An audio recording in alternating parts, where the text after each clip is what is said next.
Anybody home? Semoga kita disinari oleh kasih dan cinta. Dan buat kalian yang baru saja kesasar dan terdampar di channelku ini, aku si pembisik kartu.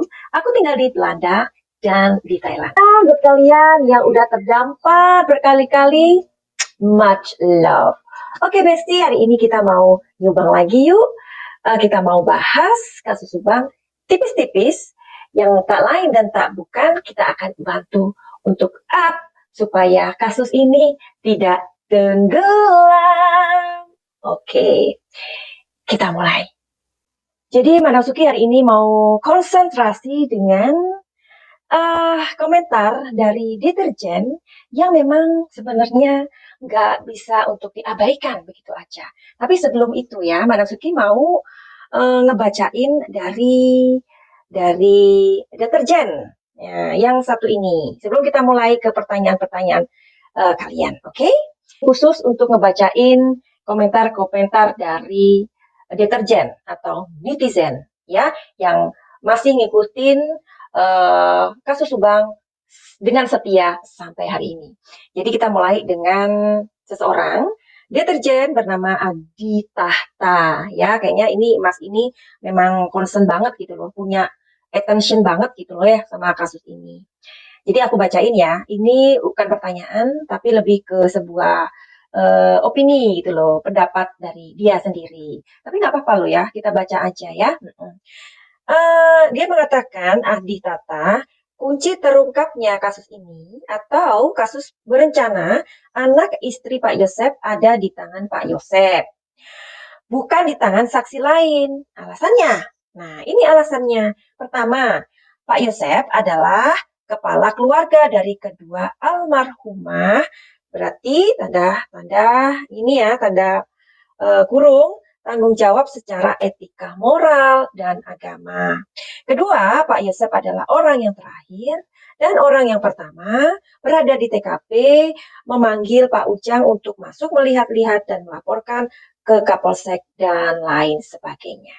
Oke, kita memang tahu ya hal itu ya. Jadi apa yang diutarakan oleh deterjen Adi Tahta ini juga kita mesti juga berpikir gitu. Makanya dari banyaknya hal-hal tersebut tidak bisa dipungkiri lagi kenapa si Babe itu menjadi orang atau target lah ya, menjadi target atau orang yang sepertinya diberikan apa ya, ini kan tanggung jawab Bapak kan sebagai seorang suami, gimana Bapak tidak bisa menjaga anak dan istri pada malam itu, pastilah deterjen ini akan bakalan minta jawaban dari si Babe. Oke, jadi untuk itu Madam Suki akan membaca dari pertanyaan kalian ya, salah satu dari kalian. Ini juga pertanyaan berseliweran, jadi udah aku buatkan sebuah kesimpulannya atau conclusion. Those question belong to you guys, okay?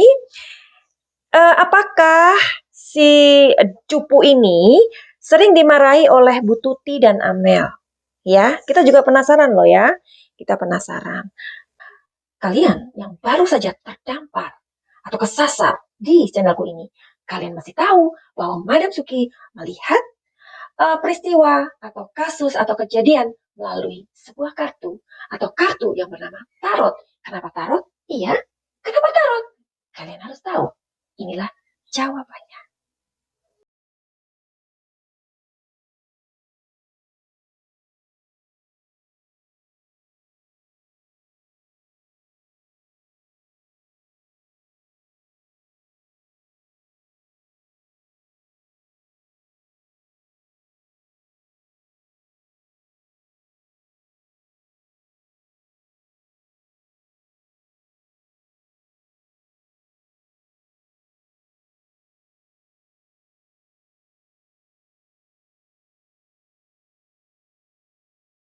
Sebentar lagi kita akan mulai prediksi untuk mengintip apa yang terjadi.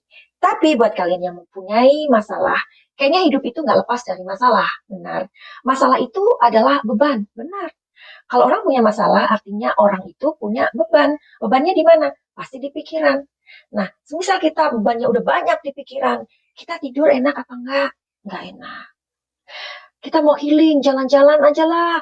jalan-jalan ke sana ke sini ke sana ke sini kayak serikaan karena punya uang. Nyampe rumah pusing lagi. Karena beban tetaplah beban. Beban pikiran itu harus diselesaikan dengan sebuah cara. Kalau kalian ingin, misalkan ingin menceritakan bebannya, bisa langsung ke psikolog, silakan. Ya, bukan berarti orang yang datang ke psikolog itu adalah orang gila, enggak. Tapi jiwa ini memang butuh kekuatan, butuh support, ya, butuh apa tuh tercerahkan. Agar ketika jiwa kita tercerahkan, beban pikiran kita itu akan hilang. Kalau beban kita hilang, bekerja itu bagus, bercinta bagus, ya kan? Bercinta dengan keluarga. Nah, itu kan cinta namanya kan, bukan berarti suami istri aja. Gitu loh, Besti. Nah, terus apa lagi? Banyak hal positif, sesuatu yang positif, energi positif itu akan tertarik dengan diri kita. Tapi jika masalah itu tetap menjadi sebuah beban, kenapa enggak datang aja ke Madam Suki, ya kan? Nah, jadi kalau kalian mesti menghargai waktu Madam Suki itu sudah lumrah banget, ya. Kalau kita datang ke dokter pun, kita sakit dikasih obat, kasih resep, toh obatnya juga kita mesti bayar. Jadi jangan pelit-pelit sama kebahagiaan atau buat diri kita sendiri. Ada loh orang yang pelit dengan diri sendiri, tapi nggak pelit sama orang lain. Nah, ada banyak sekali itu. Itu artinya apa? Itu artinya menzolimi dirinya sendiri, nggak adil sama dirinya sendiri. Padahal jiwa ini butuh dikuatkan agar beban, agar mendapatkan solusi yang terbaik. Kalau kalian datang kepada Suki, jangan khawatir, tidak ada menyekutukan Tuhan, tidak ada klinik, tidak ada mistik, ya kan? Terus ada lagi, kalian akan mendapatkan solusi. Udah gitu, kalian akan tahu jawaban apa yang kalian cari, ya. Buat kalian juga yang ngerasa bahwa kok aku ini menjadi orang yang nggak pernah bisa ngomong enggak. Selalu iya, gajian selalu habis, orang-orang di dekatku kayaknya selalu manfaatin aku itu kayaknya hanya digunakan aja, dimanfaatkan aja. Jangan-jangan kalian adalah tipe people pleaser, ya. Jadi untuk menghilangkan atau untuk sembuh menjadi people pleaser itu ada sebuah cara, nggak bisa kita nasihatin, nggak bisa, ya. Jadi kalian mesti healing atau berobat. Berobatnya bisa ke Madam Suki atau hal-hal nanti apa yang menjadi kendala, apa yang menjadi beban dalam diri kalian. Oke? Nah, jadi Madam Suki akan membantu untuk mengambil blok mental itu. Jadi jangan khawatir. Oke, jadi kita mau lihat, kita intip sekarang. Sebelumnya Madam Suki akan membunyikan lonceng agar bersemangat dong.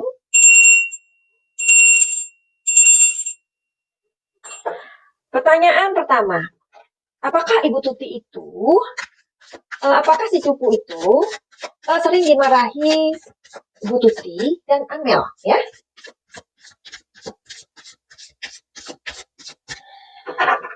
Iya atau tidak?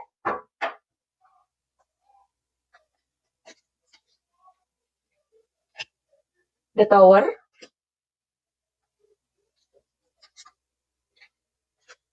Magician. Oke. Sekarang aku akan melihat di kartu yang ini.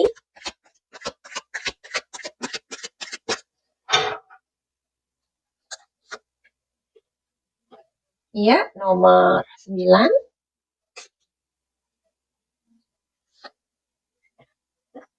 Guidance. Oke. Semua positif loh.